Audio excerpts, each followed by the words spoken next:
Olá, queridos alunos dos quartos anos, tudo bem? A professora Tatiane aqui para darmos início a mais uma rotina de estudos. Essa semana mais curtinha, né? Tivemos um feriadinho. Então, hoje, nessa sexta-feira, dia 10/9, a professora está projetando o novo guia aqui, que foi mandado para vocês em formato PDF, né? Esse mês.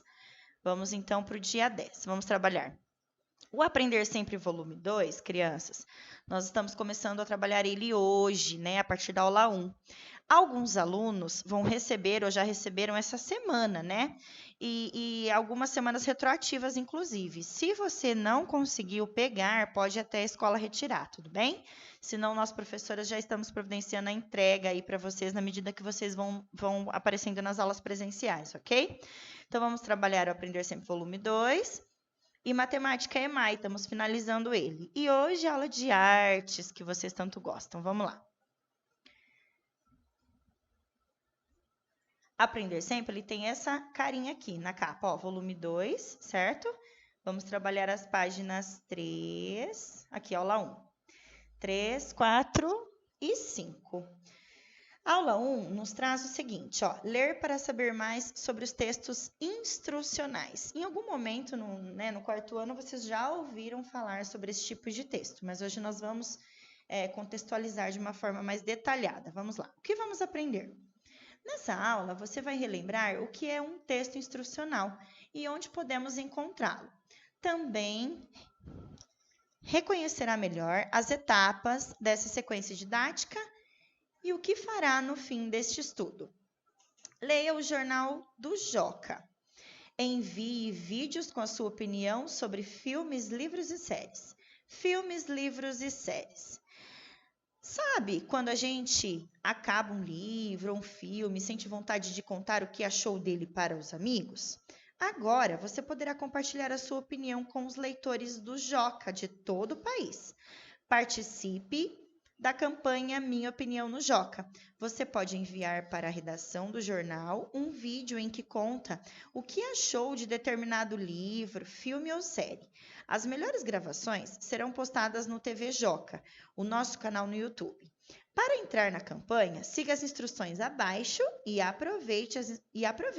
As inscrições foram prorrogadas até o dia 19 de outubro. Agora vamos lá nas instruções para participar dessa campanha. Crianças, vamos lá. Está por tópico, observem. O vídeo pode ser gravado com uma câmera comum. A do celular também serve. Apenas se certifique de testar a qualidade do som antes de começar a filmar e verifique se a luz do local da gravação está boa. Só aceitaremos vídeos que falarem de livros, filmes ou séries que sejam livres para todos os públicos. Se tiver dúvidas em relação a isso, mande um e-mail para joca@magiadeler.com.br. Nós ajudaremos a checar a classificação indicativa do produto. Capriche na hora de falar a sua opinião. Não vale dizer apenas gostei desse livro porque é legal. Cite os pontos positivos, os pontos negativos, do que mais gostou, do que menos gostou. Quanto mais completa for a sua fala, melhor. É importante que seu comentário traga informações como nome do livro, filme ou série, autor do livro, diretor do filme ou série, ano de publicação do livro, ou de lançamento do livro, série, editora que publicou o livro, ou estúdio que produziu o filme ou a série. Os vídeos devem ter, no mínimo, 1 minuto e, no máximo, 4 minutos. Seja criativo. Você pode, por exemplo, usar objetos e acessórios divertidos que tiver em casa para deixar o seu vídeo mais legal. Não é obrigatório editar o vídeo, mas sinta-se livre para editá-lo caso queira. Peça que seus pais ou responsáveis assinem o termo de autorização disponível aqui e envie com o vídeo. Sem esse documento, não poderemos compartilhar a sua gravação. Durante a pandemia, o termo não precisa ser impresso. O seu pai ou mãe ou responsável legal pode preenchê-lo no computador e enviar para a gente, declarando que autoriza a publicação. Envie o vídeo e o termo da autorização assinado para o e-mail joca@magiadeler.com.br. No e-mail, não se esqueça de colocar o seu nome completo, idade e cidade. O prazo para participar é até 19 de outubro. Participe, compartilhe a sua opinião com os leitores de todo o país. A fonte, então, envie os vídeos de sua opinião sobre filmes, livros e séries disponível no www.jornaljoca.com.br, né, crianças, a fonte. Agora vamos entender melhor sobre o conceito de um texto instrucional. Preste atenção. Agora, leia a definição sobre texto instrucional trazida da Wikipedia. Indica como realizar uma ação. Também é utilizado para predizer acontecimentos e comportamentos. Utiliza-se uma linguagem objetiva e simples. Os verbos são, na maioria, empregados no modo imperativo, porém, nota-se também o uso do infinitivo e o uso do futuro do presente do modo indicativo. Exemplos: previsões do tempo, né? A gente pode fazer textos instrucionais sobre isso, receitas culinárias, manual de instruções, leis, bulas de remédio, convenções, regras, eventos, editais e propagandas vêm com esse perfil, essa carinha de textos instrucionais. Ok? Agora vamos ver o que a atividade nos pede. Com os seus, no caso, né, seus parentes em casa, ou seus pais ou responsáveis, reflita sobre os termos que estão em negrito. O que eles significam? Registre com suas palavras. Bom, crianças, então vocês viram aqui na definição de texto instrucional que os verbos empregados no texto, eles precisam estar especificamente já flexibilizados, né, de uma determinada maneira já própria do tipo textual. Então, por exemplo, a professora trouxe aqui algo para ajudar vocês a preencher essa tabela. Uma ação, professora, o que significa o que eu vou pôr aqui? O que é uma ação? Então, é uma evidência de uma força ou de um agente, que não é esse tipo de ação que a gente quer nesse momento. Olha aqui, ó, é uma disposição para agir, é uma atividade, é uma energia, é um movimento. Aqui tem outras palavras-chave que a gente, ó, é uma prática. Então, uma ação, na verdade, é a representação do verbo em si. Então, é isso que vocês vão responder. Volte o vídeo ou pause o vídeo nesse momento para colocar a definição 2. Acho que é mais interessante para a ação verbal, né? Então, a ação que a gente entende sobre um texto instrucional é justamente a ação que representa o verbo, né? Porque o verbo, ele é uma ação, um estado ou um fenômeno da natureza. Então, é isso, é uma prática, né? Tudo isso que a prof trouxe aqui para vocês já explicadinho nesse post. Agora, modo imperativo, professora, o que eu entendo sobre isso? O modo imperativo é uma forma verbal, todos eles são, só que cada um tem uma especificidade diferente. Vamos prestar atenção. O modo imperativo, então, é uma forma verbal, ou seja, maneira de conjugar o verbo para que exprima uma ideia. Neste caso, a ideia é de comando, ordem, pedido ou súplica.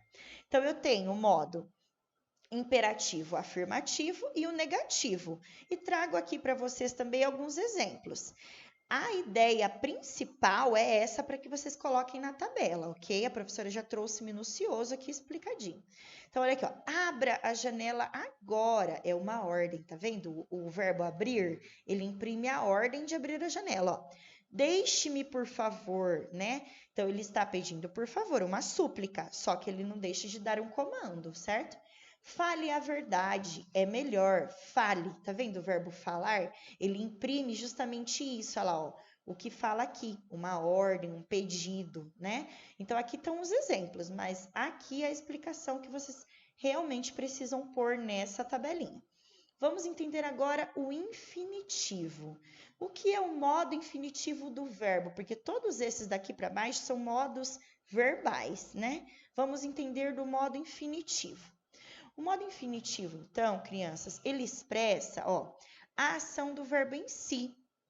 é o verbo propriamente dito.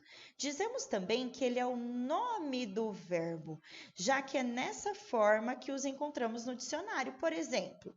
Né? Então, temos aqui, eles sempre vão terminar em ar, er e ir, tá bom, crianças? Inclusive, é o modo verbal infinitivo que encontramos o verbo no dicionário. Então, vocês vão colocar esse pedaço aqui, ó, né? Que é o nome do verbo, que expressa a ação do verbo em si, né? Ele é terminado em ar, er e ir, né? Porque depois existem infinitivos de várias especificidades, mas que ainda não se enquadra na aula de hoje, tudo bem? Então, vocês vão colocar isso, que é o nome do verbo, é como ele aparece no dicionário, as terminações dele, do seu sufixo, né? Ó, ar, er e ir, tudo bem? Agora, vamos, então, contextualizar o que é o modo indicativo, que é a nossa última questão da aula de hoje. O modo indicativo de um verbo é um dos modos existentes da língua portuguesa, além de outros modos, ele cita aqui alguns exemplos, né? Então, o modo indicativo é um dos modos verbais de conjugação. Ele é usado para quê, professora? Olha lá, ó, para enunciar ações verbais tidas como reais ou verossímeis, né? No caso, verídicas, verdadeiras, pelo falante, representando algo que aconteceu, que acontece ou que acontecerá. Veja a diferença entre os modos do indicativo. Aqui tem algumas diferenciações, mas o que a gente precisa saber? Que o modo indicativo, ele é usado para anunciar ações verbais verídicas, reais, tá? É isso que vocês precisam ter em mente para preencher a atividade de hoje. Então, a professora vai repetir para não ficar dúvida. O modo indicativo é um dos modos verbais cuja sua função, né, ele é usado para anunciar ações verbais tidas como reais, verídicas, verdadeiras, pelo falante, certo? É isso que a gente precisa saber para preencher o nosso livro do Aprender Sempre, o livro novo, tá? Então, a atividade de língua portuguesa é a aula 1, é essa. Agora, vamos para o EMAI. 114, 115, crianças. Atividade 17.5. Na cidade de São Paulo, existe o Museu de Arte de São Paulo, conhecido como MASP, fundado em 1947. Um dos seus objetivos é o de incentivar e divulgar as artes, em especial as artes visuais, promovendo o desenvolvimento e o aprimoramento cultural do povo brasileiro, né? Então, quem não conhece, tem a possibilidade aqui visual de ver como que é o MASP, né? Ele é suspenso, olha, ele é alto, muito bacana, inclusive, muito lindo. E sobre artes visuais, é justamente o que ele traz, né, para o povo brasileiro, essas exposições de artes visuais. E nós vamos falar sobre isso, inclusive, na aula de artes de hoje, tá bom? Sobre artes visuais. São exposições de diversos tipos de arte em si que nós vamos contextualizar na aula de arte. Mas, enfim, agora vamos então entender por que a aula de matemática nos trouxe as explicações do MASP.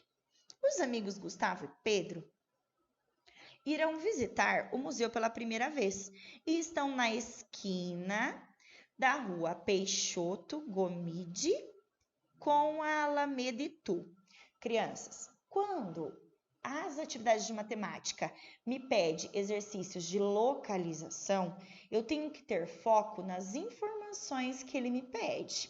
Então, primeiramente, vamos achar aqui o museu. Aqui, professora, já achei, né? Então, vocês vão circular o Museu de Arte de São Paulo no mapa em que o livro nos traz. Muito bem. Agora, nós vamos localizar o ponto em que estão esses meninos. Então, eles estão Rua Peixoto Gomide, essa aqui, professora, ó, passe o lápis nela inteirinha, ó, para você saber até onde ela corta. Peixoto Gomide, professora, achei. E a Rua Alameda Itu, ela está aqui, ó, abreviada, tá vendo? Alameda Itu, ó. Passe o lápis também nela todinha, para você achar justamente o ponto que elas se cruzam. Fala que os amigos, eles vão visitar pela primeira vez e estão nessa esquina. Se eles estão nessa esquina, eles estão no ponto em que essas duas ruas se cruzam. Então, faça aqui, olha, uma marcação que é exatamente nesse ponto que se encontra o Gustavo e o Pedro. Agora, vamos ver o que a atividade nos pede. Localize no mapa onde eles estão e descreva um trajeto para orientá-los a chegar ao museu. Em seguida, compare sua sugestão com a de um colega, certo?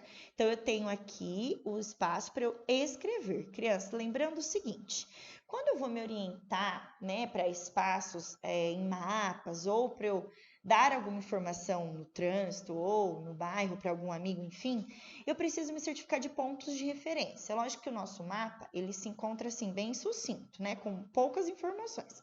Vocês vão localizar onde os meninos estão, vão contar as quadras, né, andar tantos quarteirões. Aí vocês vão falar, vai virar à direita ou vai virar à esquerda? É importante utilizar essas palavras para especificar um caminho, uma rota, uma localização, ok? Porque a direita e a esquerda são, assim, lateralidades nossas, humanas, que são importantes para informações desse tipo. Então, é crucial que essas palavrinhas estejam em qualquer tipo de descrição de trajeto, ok? Então, os meninos estão aqui, eles vão andar quantas quadras para virar o quê? À direita para chegar no museu, certo? Então, conte, especifique quantas quadras eles têm que andar, né? Quantos quarteirões, virar aqui e andar mais quantas quadras para chegar no Museu de Arte de São Paulo. Especifiquem certinho as informações de acordo com o que a professora Tati contextualizou aqui com vocês. Inclusive, usei palavras que podem ser escritas por vocês aqui nessa questão, ok? E depois nos mande fotos das atividades. A aula de hoje de matemática é essa e agora vamos então para o nosso link para a aula de arte, que é a aula de artes visuais. Nessa aula de artes visuais, crianças, ele vai trazer o conceito de artes visuais, né? Que são maneiras de expressões artísticas. São justamente esses tipos de artes que nós encontramos no MASP, que a professora acabou de estudar com vocês em matemática. Então, vocês vão entender melhor, né? Sobre desenho, sobre pintura, sobre escultura, depois de entender o que são artes visuais. Ok, crianças? Espero que vocês gostem. O vídeo é bem breve, vou deixar na descrição da nossa aula de hoje. E vou também mandar para vocês o link avulso da aula de arte, tudo bem? Espero que vocês tenham gostado da aula. Um beijinho no coração e até a próxima. Tchau, tchau!